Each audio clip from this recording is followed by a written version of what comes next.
Here are the latest updates. The reunification of students and their loved ones who survived this incident is complete. All student survivors have been reunified with their parents. We're still in the process of reunifying some of our staff, our teachers who selflessly stayed back to make sure our kids were okay. We're currently reunifying them with their loved ones as well. We do understand that this process of reunification may have taken a while, and parents really wanted to see their children, give their children a hug. Certainly I would as a father, but we are fortunate that that process is complete. As such, I want to thank the Dean Clinic.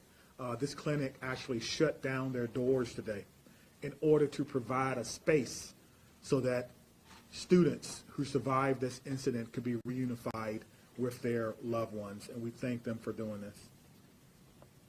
At this time, we're still working on a motive, trying to determine why this happened. We know that there is some information that may be circulating about the shooter. I cannot, at this time, formally tell you the age or gender or name of the shooter. We do not want to compromise any part of the investigation, but it is important to note that later today at 8:30, I plan to give an additional update, and I believe at that time we may be able to give you the answers to some of those questions. Here's what we know again. We have 3 people who have lost their lives. 2 of those people were persons who were pronounced dead at the scene, and 1 while on the way to the hospital. Of the 6 injured and taken to local hospitals, 2 students remain in critical condition. Their injuries are life-threatening. A teacher and 3 other students were taken to area hospitals with non-life-threatening injuries. 2 of those victims, 2 of those survivors, have been released from the hospital. So that is an update. Officers were dispatched to Abundant Life Christian School at 10:57. I can confirm that the first officers arrived at 11 a.m. and immediately went in the building 3 minutes later. The Crime Response Unit of Dane County District Attorney's Office, assisted by the Dane County Emergency Management, and we're mobilizing our Mass Violence Critical Response Team. Once again, our Mass Violence Critical Response Team has been notified. This is a group of people trained in responding to victims of mass violence, which includes social workers, attorneys, victims, professionals, former law enforcement, and members of our community. If you need further assistance or want to know how you can help, you can contact the Crime Response Program. They have a daytime number of 608-284-6908. They have an after-hours number for those who may want to help at 608-376-0164. 608-376-0164. Pre-planned or planned shootings, we believe, are preventable. If you see warning behaviors from someone that is planning an attack, say something, do something. You can report this at 1-800-MY-SUSO1, 1-800-MY-SUSO1. At this time, joining us is Director of Advancement, Barbara Weed. Thank you. I understand there's questions regarding the school. We're happy to answer those to the best of our ability. We have been incredibly supported by Madison Police, Madison Fire, and the paramedics. They have been absolutely amazing to us. It was quite an afternoon for the reunification process, and we had so many people stepping up to help. Our families were amazing in their patience as we worked through this. We are so grateful, from the president up to the governor, the mayor. We have had so much support. This has obviously rocked our school community, but we know it affects not just our school community, but Madison and the greater area and all schools. And so our hope is that there will be some good that comes out of this as we can learn and grow and continue to support other schools. Okay, we'll take questions. Scott, you got the first target. Chief, can you give us any details about if there are any warning signs that premeditated this, either at the school or with the family or elsewhere, that would have Yeah, that's what the officers and detectives are working on now. Hopefully, this afternoon at our fourth press conference, I'll be able to answer that a little bit further. But right now, I cannot tell you. They're still talking to parents who are cooperating. And so hopefully we'll be able to give you a more detailed response as to any warning signs or anything that we may have possibly known prior to this. All right, Maddie from WISD. There's been heavy police presence at a home on the north side. Can you confirm if that's related to this? I can confirm that it is related to this and everyone is cooperating. And so hopefully later today, if you stick around, we'll be able to give you more information about that and what we may have learned from that process. Again, this is a situation where students, teachers were injured and killed, and everyone wants to cooperate. Everyone wants to give as much information as they can so we can piece this together for our community. Thank you. Okay, Phoebe from Wisconsin Watch. Yeah, hi, Chief. So, accounts online are sharing doctored and debunked photos to push a narrative about the identity of the shooter that goes far beyond what has been released publicly. Can you respond to that, and can you also say what effect that has on either the families of the victims or the public's trust in the law enforcement investigation, if what you say contradicts this media or this narrative that's on social media? Absolutely. Social media is something that, quite frankly, I can't control, and neither can anyone in this room. Everyone in here is a trusted and respectful journalist, and your word means a lot, which is why we're doing our third press conference of the day to get the actual truth out to what has happened. We have a PIO, 3 of them, working today to make sure we have information. I will say this.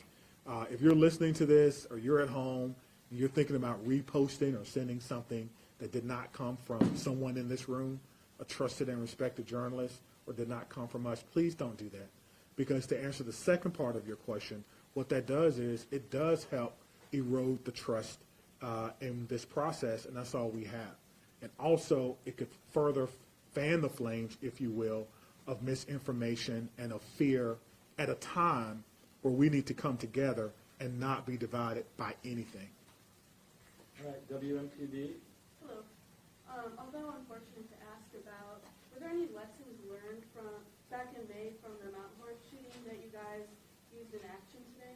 So we were not, that's not my jurisdiction, and so I won't speak to anything that we learned at Mount Horeb. But I will speak to 25 years of law enforcement. What I've learned is that every opportunity is an opportunity to grow, do better, and train. This department trains constantly on this thing. I spoke about it earlier.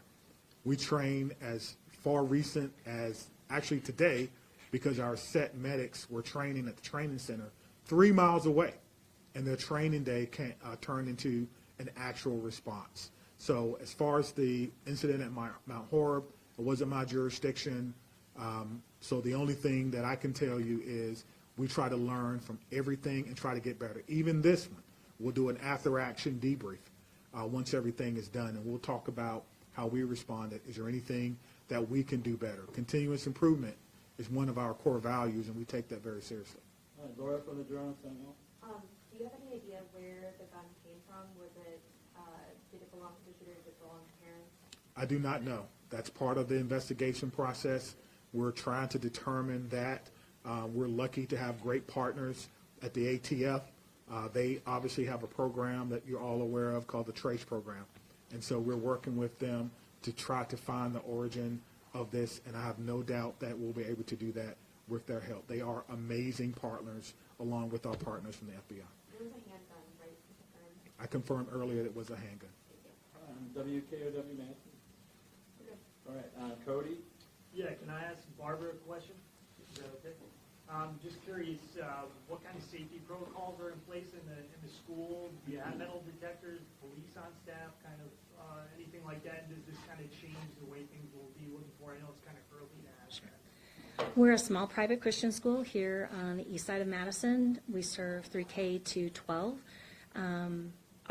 We have had an amazing partnership with the DOJ and the Office of Schools Safety because they have done trainings, they've provided school safety grants, and we have participated in both of those school safety grants to harden our school, if you can use that language. We do not have metal detectors, but we do have a number of security protocols in place. We have always been told not to share our security protocols with publicly, because then those who might want to do harm will know your security protocols. But the students are aware that there are cameras in the building, and we do monitor those regularly in the offices so that we know what is happening in the hallways. We also have other safety measures throughout the building, but as to a metal detector, no, we do not have. We do abide by the policy of visual scans every morning as students come into the building, so every student is visually scanned before they go into up to their locker spaces or into their classrooms. How many students are there? 420, 3K to 12. Lucas from the Big Journal. What part of the school did the shooting happen in? Say again. I said, what part of the school did the shooting happen in? It happened near the, so the school is obviously segregated into sections. I'm told that it happened at a period of time when the transition was complete. Students were where they were supposed to be, near classrooms in the hallway. I did not, again, go into the school, so I don't know the exact nomenclature of where it happened, but it happened in the learning part of the school. So once, Barbara, speak to that, maybe the specifics of the layout of the school. yeah, because we're still investigating, we'll just leave it at that. Thanks. All right, Sarah from WPR. You mentioned that the school has a partnership with the Office of School Safety, with the Attorney General's office. Did police have access to blueprints at this school as a result of that partnership, and how did that also inform the police response? We have that already uploaded. I don't know what the police did. You want to? So, Okay. I can speak to the blueprints and the maps. We do have those uploaded as part of our reporting to the Department of Justice and the Office of School Safety. How they were used, I don't know. I do know that the police were going through and they were working with staff to secure the different areas, and that they did have maps. So whether those are the blueprint maps or what they were using, that I can't speak to, but I do know that they did have maps. Just to clarify, when you said visual scan, is that sort of like looking at the student up and down, or is that going into the scanner device? It's a visual scan where we look at the student to see if there's anything unique or unusual in them. All right, Ken from WKPP. Sure. If I could get Barbara back real quick, I'm so sorry. I don't know if you've had a ton of conversations with parents or staff members today, but what is the prevailing thought or message that they wanted to impart to you in administration? Sure. I had the opportunity to speak to the parents at the reunification site a couple of different times. The families that I did speak to mostly were, as you would expect at Abundant Life, they were supportive, they were amazingly patient and kind. They were offering repeatedly, we're praying for you, we're praying for our family, because at ALCS we call ourselves the Challenger family. We see ourselves as a family, not just a community. And whether their child was affected by this or not, they were affected by it, because what affects one part of the body affects all, as we know, the Bible says. And so we hold that dear. We also have a very strong faith in our community that in spite of tragedy, God is working, and we believe that God is good in everything, and that he turns beauty for ashes. And so I had a number of families who mentioned that to me, that this wasn't a surprise to God, and that he's going to do something mighty with it. And so we're holding on to those words, and we're continuing to believe and trust in him. He is our foundation at Abundant Life Christian School. We exist to bring and to build disciples of Jesus Christ, and so we have complete faith that he will carry us through this. All right, Danielle from Get Pen. I have another question for Barbara. Sorry to bring you back up. So what details can you share about what students were actually right before the shooting started, the environment, what their morning looked like, what details about their day? So some of this is part of the investigation, so I think there's limited things that I can say at this time. Once the investigation is complete, obviously there will be more that will be shared. We certainly don't want to say anything that would impede MPD. That would be critical. So I will actually step aside and let the Chief Barnes speak to that, because he is the lead for that. Yeah, I don't have anything to add. We're certainly working to get as much information as you can. We'll do another a fourth, I think, press conference today, later on today, I think at 8:30. And so hopefully we will have a little more information for you. Okay, Dee with PBS Wisconsin. Chief Barnes, were there other search warrants executed today in addition to the house on the north? I'm not aware of any. All right, Carl from NBC 26. Yeah, I have a question for Barbara. Was this the shooter at school at the beginning of the day, or was there a forcible entry later in the day? We believe that, we believe that the shooter was at school. We have no information that there was some type of breach to the school. Okay, Jenna from WMTV. Before? Yep, sorry. Okay, that's okay. Question for you, Barbara, if you don't mind. Can you just talk about, Chief earlier mentioned how teachers and employees and staff really follow the protocols that you guys have practiced in place? I know that this is an emotional event, obviously for students, but those teachers really take it to heart when they are sitting there protecting those little ones at the school. Can you talk a little bit about what they did right in this situation? Obviously, this is tragic, but unfortunately, we've seen school shootings play out that are far worse than what we saw today. So it's timely that just prior to the start of the school year, we had a retraining. We train on this. We do lockdown drills. We do evacuation drills as part of our standard drill protocols. Our students are versed in that. Our faculty are well versed in that. The training that we did with MPD at the very beginning of the year, prior to the students returning to campus, had some new updates, and so we had looked at some of those things. So I think everything was very fresh for our faculty. We follow the protocol of always keeping our school doors locked, and so that is one of the things that makes it quick and easy to secure a room. I was actually teaching at the time, and so following those protocols as a teacher would do, we take care of making sure the door is secure.